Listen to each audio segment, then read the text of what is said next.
This is Russell Scott. I'd like to pass on my condolences to the family of Jim Marrs. Jim Marrs was a guest on this program many years ago. He was a brilliant researcher, the author of Crossfire.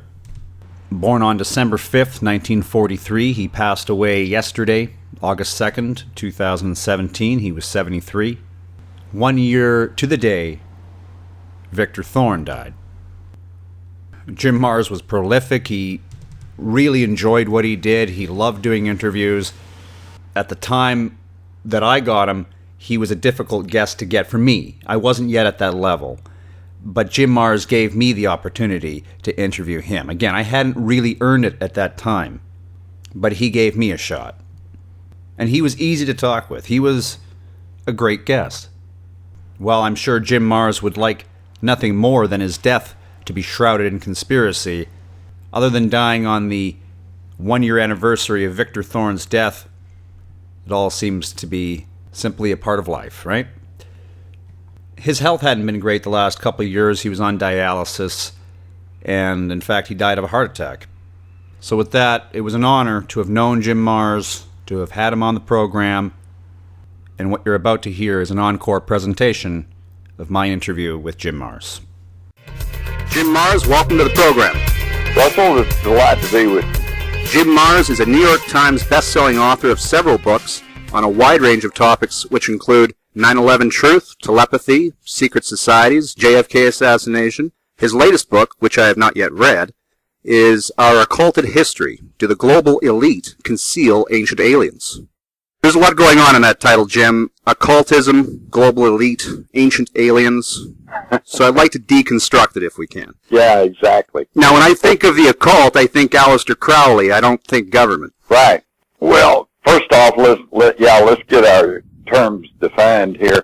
I use the term occult, and I can assure you that this book is not about witches or devil worship or vampires and what we normally think of the occult. This is used in the astronomical sense. When the moon eclipses the sun, that's called an occultation. And it simply means that it hides the sun. So our occulted history simply means our hidden history.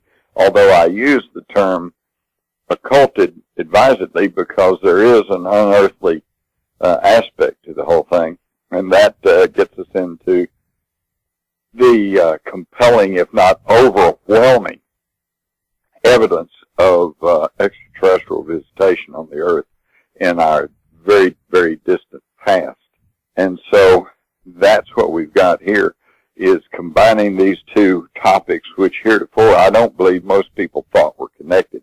One being the New World Order, which is the demonstrable fact that there is a handful of very rich, powerful people, mostly bankers, who are trying to control the world through the world economies.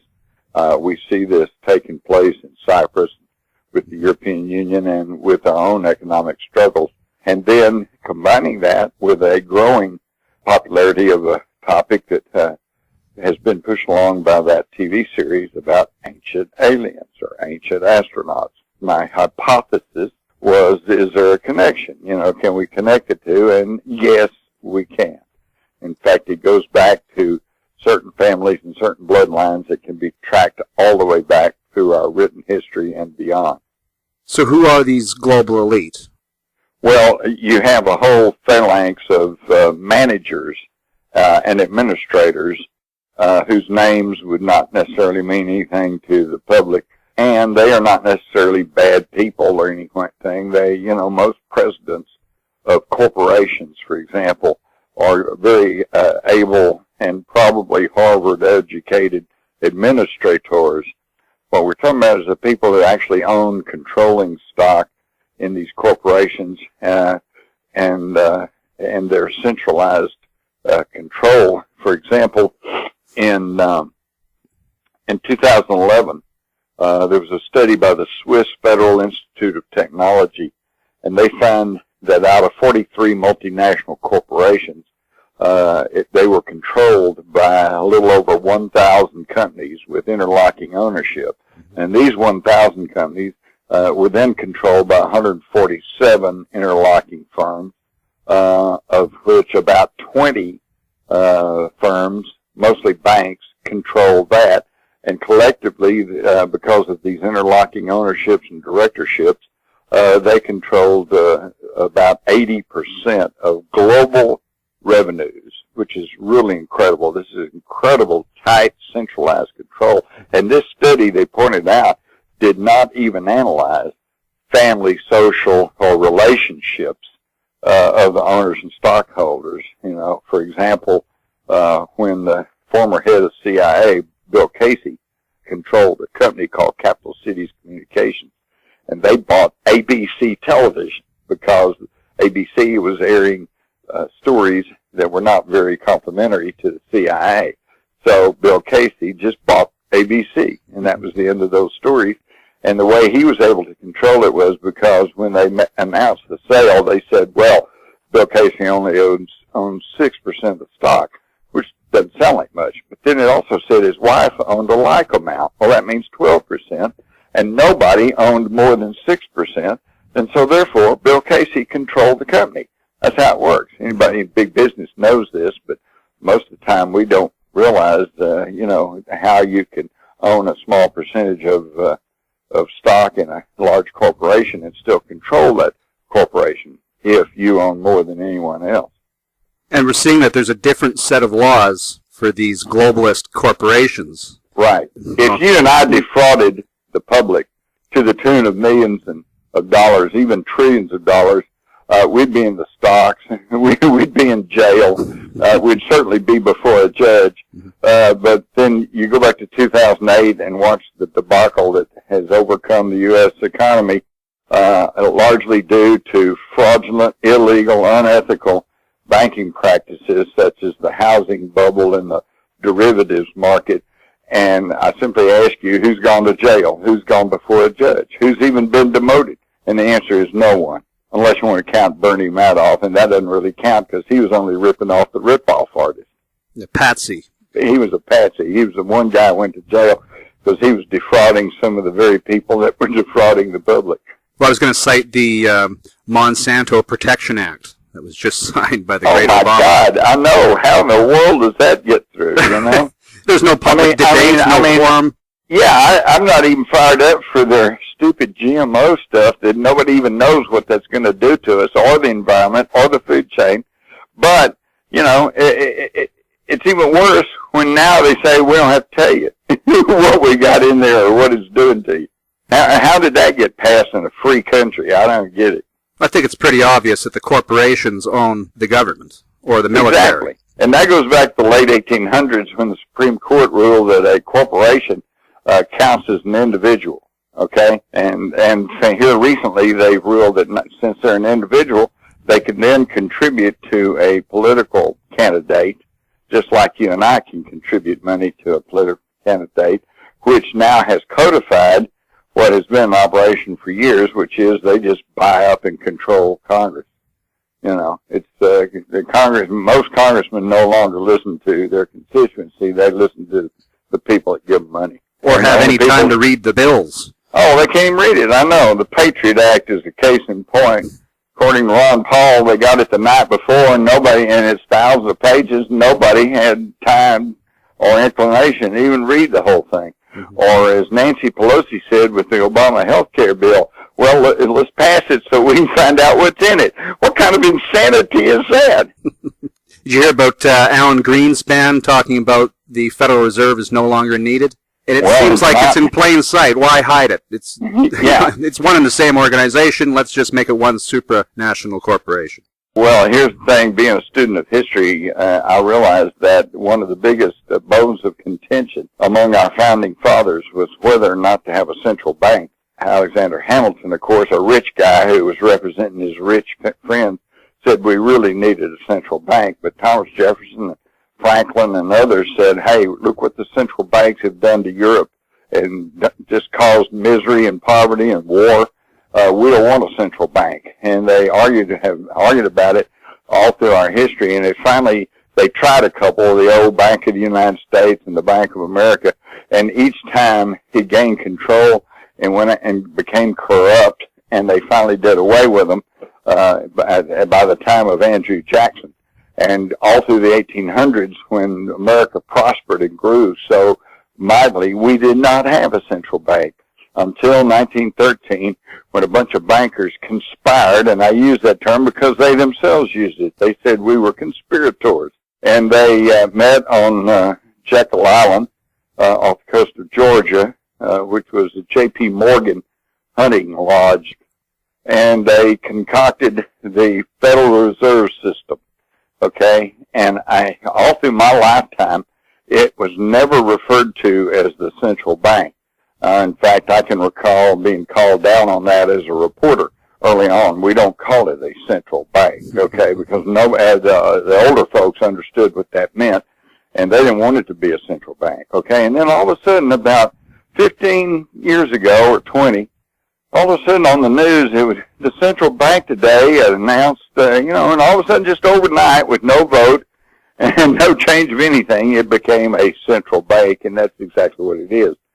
Even though there's 12 member banks, they all take their lead from the Federal Reserve Bank of New York, and that's under very tight control of these international bankers, because all of those banks are owned by other banks, which are then in turn owned by private investors, many of which are not even Americans. And this is why our economy is in a shambles. And these are the New World Order? These people? That's the New World Order. Yep. And anyone who does not knuckle under and does not want a central bank that's connected to the Exchange Stabilization Fund, a little-known agency that is now stabilizing, standardizing the banking practices of the international banking elite, becomes a nation in the axis of evil. Mm-hmm. Syria, Iran, Libya. North Korea, any country, Libya, okay. Gaddafi was a tin-horn dictator, but he was their tin-horn dictator, and in many ways was doing some pretty good things for Libya, but he wasn't creating a central bank, and worse than that, he was talking about creating a monetary unit, I think they're going to call it the dinar, based on gold, which would have undercut the U.S. dollar. So what happens? Oh, well, he's a bad guy, and we bomb the hell out of him and wreck his country, okay? Yeah, it's fairly easy to predict what the next war will be, because you just have to look at what countries don't have the central banking system in place. Exactly. And that's why Iran's the big enemy right now. Right. And it used to be Russia, because, see, during the time of the czars and the time of the communists, they understood the power and central control of a central bank, and so they didn't have one. But after communism fell, the first thing that happened is that the bankers went into Russia and said, okay, we'll help you reconstitute your economy here, but the first thing you have to do is create a central bank, and they did. And so now that's just part of this whole banking system, which is based not on money, as most people would think, but based on debt, self-created, self-generating debt. And most people don't even realize that throughout history, certainly back in early days of history, both the Muslims and the Christians considered charging interest on a loan usury, and that was sinful. You weren't supposed to do that.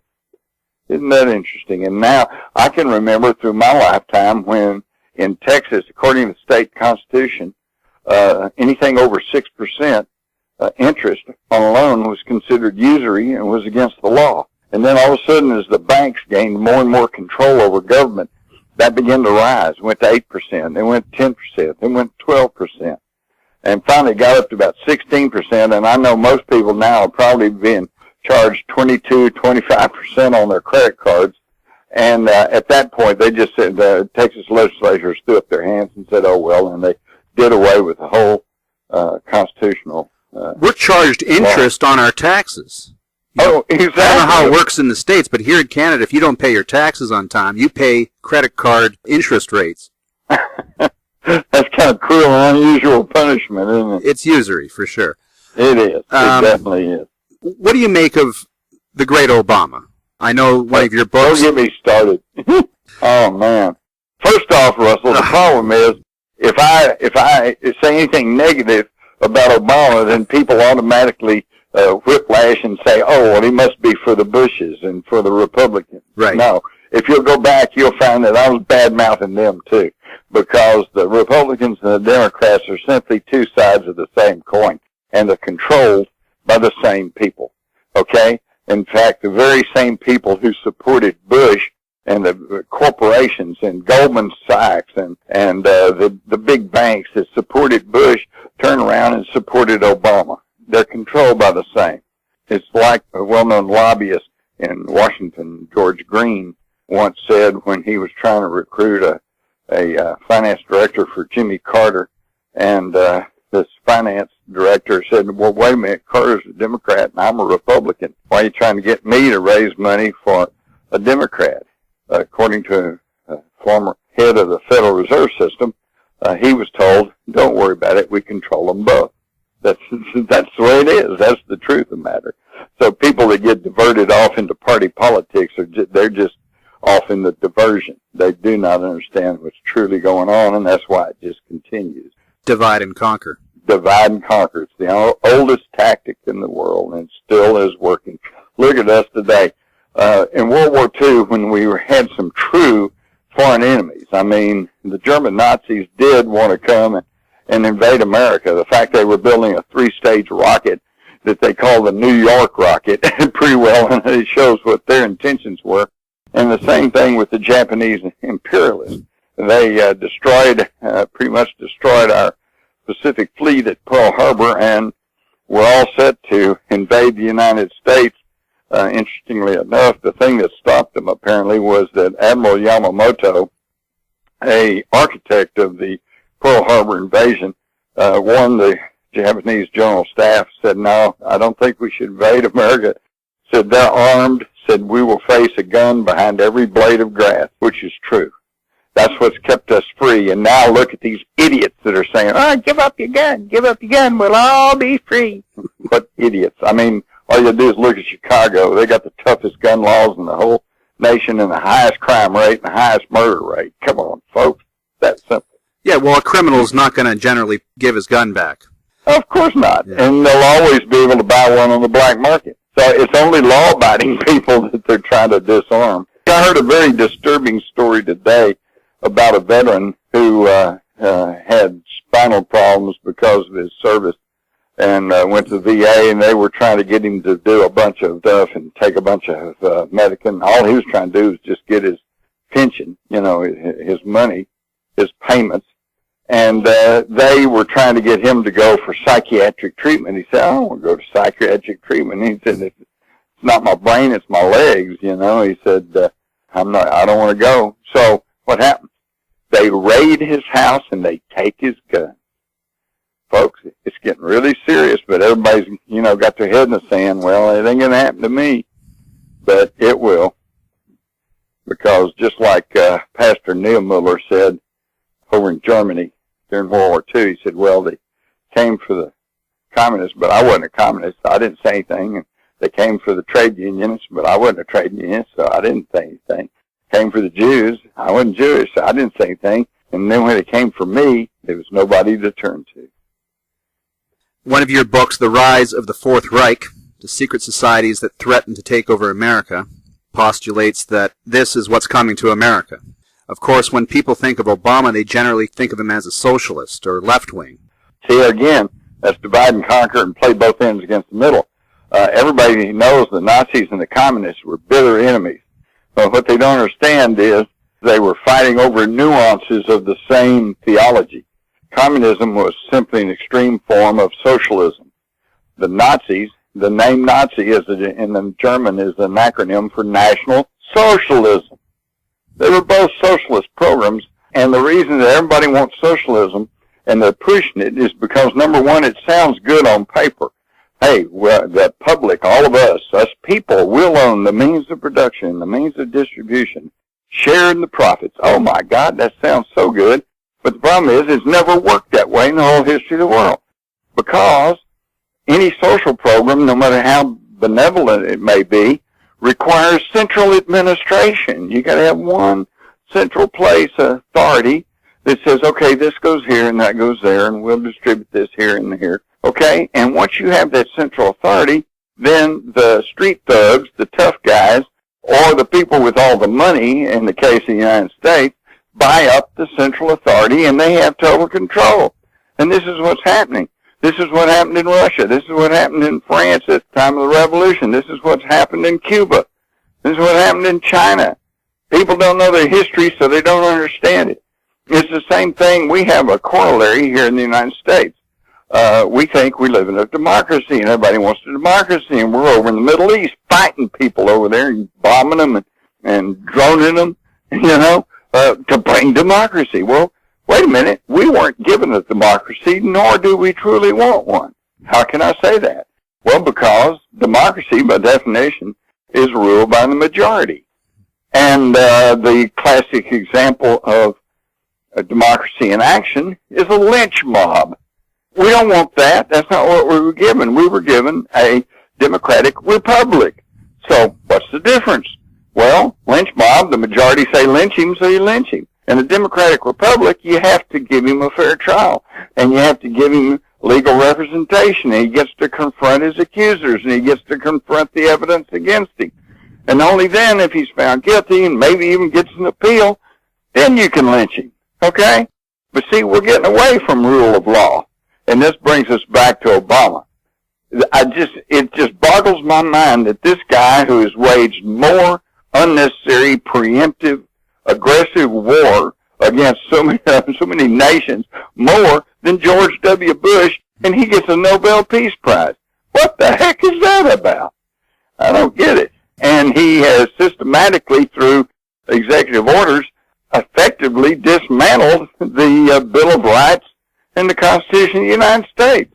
What's that all about? Why can't people see it? They can't see it because, number one, he's a little bit charismatic. He's a nice-looking guy, and he speaks well. But the main thing is just like I saw on a man on the street interview the other day, these two black women, one of them finally pops off and says, well, I just voted for him because he's black. And unfortunately, that seems to be the case. What they don't understand is because, let's face it, there's a disproportionate number of black people who are below the poverty level, and they're getting taken for a ride, okay? And yet they are his constituency. They think he's the guy there that's going to save them. But what is he saving money? Is he even getting up and using the bully pulpit to say, hey, it's time that we tighten the belt and that we, quit living this extravagant, resource-depleting lifestyle? No. He sends his 13-year-old daughter off to an exotic place with all about how all of her friends and Secret Service agents and uses up millions of the taxpayers' money for that kind of nonsense. And, that's why he's probably off playing golf somewhere. I mean, it's just people, there is such a cutout between what is perceived and what is actually going on. But that makes you a conspiracy theorist. Oh, yeah. If I Google your name, Jim, the name... I'm a conspiracy theorist. Yeah, what do you make of that label? Well, okay. First off, let's talk about conspiracy. Conspiracy comes from the Latin word conspiri, which simply means to breathe together or to act in concert. And if you have two or more people that get a plan going, then that's a conspiracy, okay? If you and I plan for a surprise birthday party for Aunt Susie, that's a conspiracy. It's not necessarily bad, but that's people conspiring. So the idea that there's conspiracy is, that's a foregone conclusion. In fact, my motto is, if it's not an act of God, it's a conspiracy. And it's true. Accidents happen, but if anybody planned it that way, then it's a conspiracy. And plus, we've put mafia chieftains in jail for years under charges of conspiring, okay?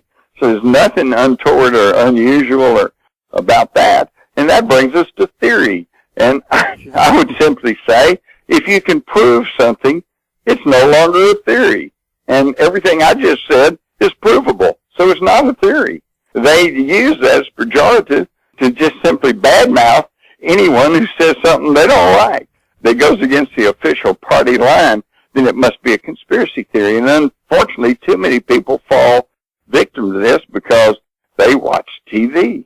And the TV, which is now under the total control of only 5 multinational corporations with interlocking directorships and ownerships, and they decide for us what we're going to think about and how we're going to think about it. And unfortunately, for most people, if they don't see it on CNN or ABC or CBS, then it must be a conspiracy theory. But it's really not. There's a lot of factual matters that are far beyond theory that are not being presented in the controlled news media. I'll bring up something to someone, and they'll say, "Oh, that's conspiracy theory." Yeah. And you can see their mind just shuts off. It doesn't matter what you say, no matter how logical you are. They've already decided that whatever you're going to say is fantasy-based. Exactly. And that's another one of my lines is, I don't believe that is not a valid argument. Okay? Mm-hmm. You can tell me I don't believe that all you want to, and that's okay, because I'll fight to the death for your right to believe any cockamamie thing you want to believe. But belief is not knowledge, okay? And you cannot refute someone's logical, fact-supported argument by saying, I don't believe that. Well, let's bring that back to your book, because I actually have a hard time believing that ancient aliens have guided the Illuminati or whatever to their positions of prominence. Your book, Ancient Aliens, do the global elite conceal them? Well, again, it started off as a hypothesis, which I think if you read our occulted history, and I only go back as far as the Big Bang. Okay. So we go right back to the beginning, bring it forward, and I think that I should have been able, through the information I present, to clearly show to any objective, open-minded person that there is compelling, if not overwhelming, evidence of extraterrestrial life, not only on the Earth, but on some of the other bodies in our solar system. They go back millennia, and that there are sacred sites, relics, artifacts, anomalies all around the world that indicates there was probably advanced civilizations on this planet long before we had written history and long before we know anything about them. They've only come down to us as legends like Atlantis or Mu, and it's kept everybody off balance. And you have to understand that because of the Dark Ages and before the Age of Enlightenment and before the Industrial Revolution, communication travel was long and slow, and knowledge was very, very constricted. Most people don't know anything. One thing I have found that I found interesting was, we're all told that way back there everybody believed the world was flat. Well, that's not really true. There's always been the knowledge among the educated aristocratic types that the world was round. They all knew this. The church kept propagating the idea that the world was flat because they didn't want their parishioners to be traveling around and communicating with each other and leaving their control. So a lot of what we think we know, we don't know. And this is what I bring out in our occulted history, along with the fact that today bones, strange skulls, artifacts, early day computers like the Antikythera mechanism, these things are all known, but they're not widely publicized, and they're kept quiet because the ruling elite does not want us to know our true heritage. And they certainly don't want us to know about ancient extraterrestrial astronauts. And I think the reason is simply this, Russell. I don't think they really truly care if we know that there was ETs on this planet millennia ago and probably still visiting here. What they care about, though, is if we absolutely know for sure that these folks were here, then we'll know for absolutely sure that there's alternative technology. And this may upset their monopolies over petroleum and energy and communication and medicine and et cetera, et cetera.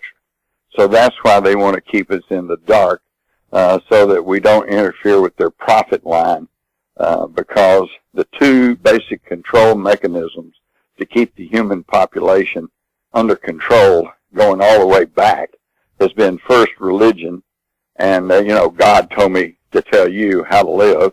And once that began to fade during the Age of Enlightenment with the invention of the printing press, and then everybody got to reading the Bible and said, hey, wait a minute, the Bible doesn't necessarily say what the church said it said. That began to wane, and so today the control mechanism is finances. We're living under the golden rule. Whoever has the gold makes the rules. But whoever has the drones might be making the rules. But it's the same folks, because who has the drones? The U.S. government. Who controls the U.S. government? The bankers and the people that loan it money. Russell, we in the United States, we owe in excess of $16 trillion. We are broke. We are a broke nation. How can I say that? Well, because if you'll think back to the banking collapse in 2008, they were calling banks that were broke because of their bad lending practices. And they were broke, but they were still in operation because they got government taxpayer bailouts. They were calling them zombie banks, okay, because they were dead but still going through the motion. Well, we are a zombie nation because we owe more than $16 trillion, and it's been estimated that if every man, woman, and child in the country sold off everything they've got, clothes, cars, homes, boats, TVs, everything, we couldn't come up with about $9 or $10 trillion. So we're broke, but we're still going through the motions.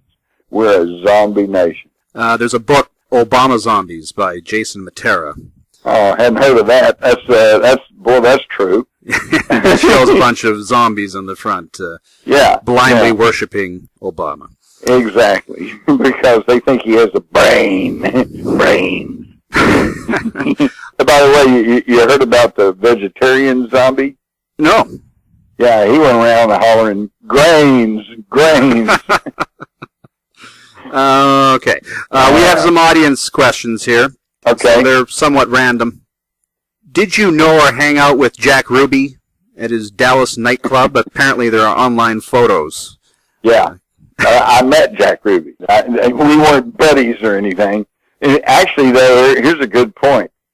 Since I do have a photograph of me dancing in Jack Ruby's club taken prior to the Kennedy assassination, I can prove I was there, and I could make up all kinds of stories, right? Yeah. Oh, listen to what Ruby told me.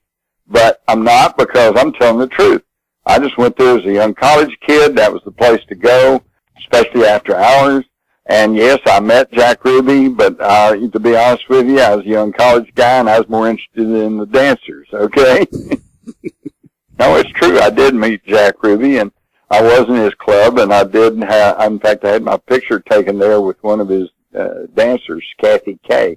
And there was a young Jim Mars up on the stage with my pants legs rolled up so I remember we were doing the twist, which had just come out. That was the big fad at the time. I think Chubby Checker. Did you have the beard then? No. In fact, I had big dark horn rim glasses and no beard and a flat top or crew cut, and I looked like Buddy Holly. By the way, Tom Selleck is to mustache as Jim Mars is to beard. That is a... Have you ever considered shaving your famous beard off? No, heavens no. And because mainly this is my wife's beard. Yeah, she's a long time ago. She said, I really like beards. Why don't you grow one? And I said, well, I'll start growing one. I said, but if it starts itching and giving me a trouble, because I'm going to shave it off. And she said, okay. So I started growing one. It got a little bit itchy after about 2 weeks, but then it stopped, and I've had it ever since. Yeah, there's that point where it itches. That's awful. So wait a minute.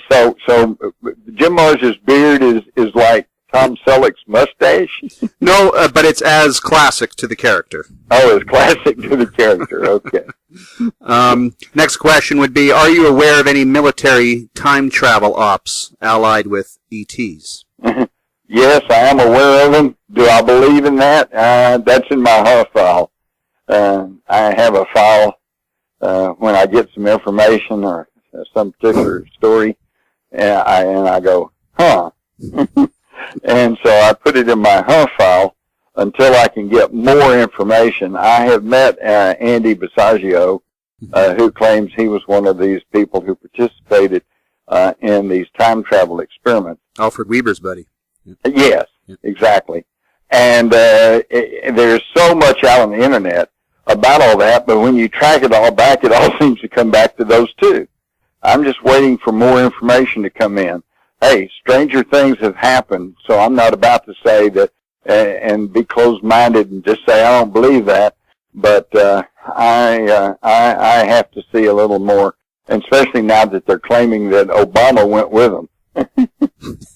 And that's when he found out he was going to be future president, and that's when they began to groom him to be president, which sounds really far out, and yet time travel aside, the evidence is very plain that Obama, Barack Hussein Obama, better known as Barry Suetoro, or, any number of other aliases, and he's using a invalid and illegal Social Security number that belonged to a dead guy up in the Northeast, and the fact that his mother worked for the Ford Foundation in Indonesia under the father of Timothy Geithner, who is now our Treasury Secretary, and that the Ford Foundation at that time was strongly suspected of being run by the CIA in an effort to overthrow the Indonesian president, Sukarno.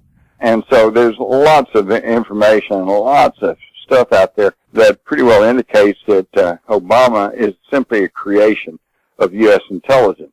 This is why he won't allow anybody to look at his school records. He won't allow anybody to see his birth certificate's under controversy. Of course, they finally came up with one, but it was actually and easily proven to be a forgery.